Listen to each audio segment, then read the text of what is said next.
बच्चों, आज की हमारी कहानी है पुरानी हवेली का रहस्य। क्या आपने कभी सुना है उस पुरानी हवेली के बारे में जो गांव के किनारे खामोश खड़ी है, जहां रात को रोशनी जलती है लेकिन अंदर कोई नहीं रहता। आज मैं आपको सुनाऊंगी उस हवेली का डरावना रहस्य। रात का समय था, आसमान में बादल थे और चांद बार बार छिप रहा था।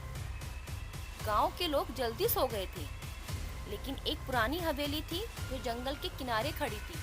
सब कहते थे कि उस हवेली में कोई रहता नहीं है, पर खिड़कियों से रोशनी दिखती है और अंदर से आवाजें आती हैं। चार दोस्त होते हैं, अर्जुन, रोहित, प्रिया और सिया। बहुत जिज्ञासु थे। एक दिन उन्होंने कहा, सच में वहाँ भूत है या बस ये अफवाह है? चलो आज रात देखते हैं।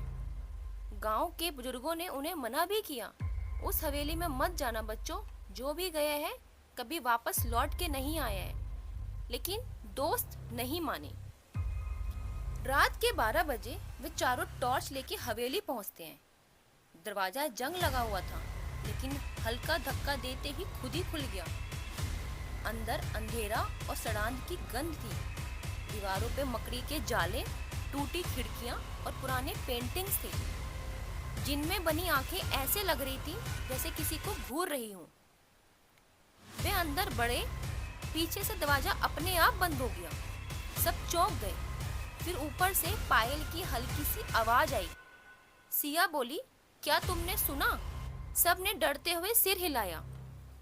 पहले हॉल में उन्होंने एक पुरानी घड़ी देखी जो 12:01 पे रुक गई थी। फिर एक कमरे में उन्हें एक पुरानी डायरी मिली। डायरी में लिखा था, मैं इस हवेली की रानी हूँ। मेरी मौत एक रहस्य है। जिसने मेरा सच जानने की कोशिश की, उसे मैंने कभी जीने नहीं दिया।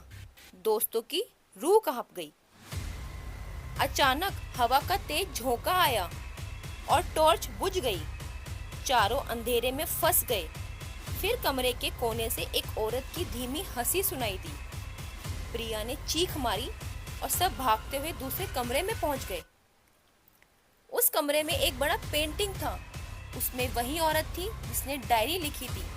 लेकिन जैसे ही दोस्तों ने देखा, औरत की आंखें पेंटिंग से हिलने लगी और सीधे उनकी तरफ देखने लगी। रोहित ने डर कर पेंटिंग पर हाथ लगाया और तभी खून की धार बाहर निकली। डायरी का आखिरी पन्ना खुला, जिसमें यह लिखा था, मेरी हत्या मेरे अपने परिवार ने की थी। मेरी आत्मा इसी हवेली में बंधी है। जब तक कोई मेरा सच गांव को नहीं बताएगा, मैं शांति नहीं पाऊंगी। दोस्तों को समझ आ गया, यह आत्मा बुरी नहीं बल्कि अपने दर्द से बंधी हुई है।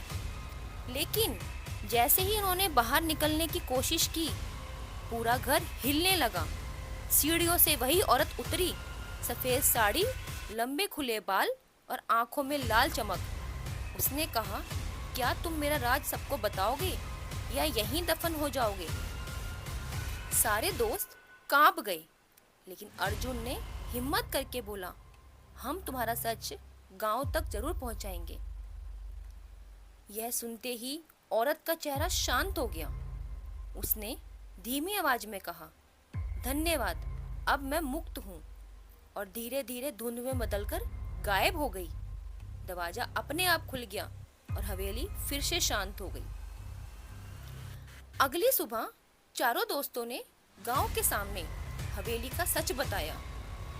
लोगों ने हवेली की आंगन में रानी की याद में दीप जलाए। उस दिन से वहां कोई डरावनी घटना नहीं हुई। कहानी खत्म हुई, लेकिन आज भी अगर कोई हवेली के पास जाता है तो उसे रात को पायल की हल्की आवाज सुनाई देती है। शायद रानी की आत्मा अब भी देख रही है कि उसका सच भूला तो नहीं गया है।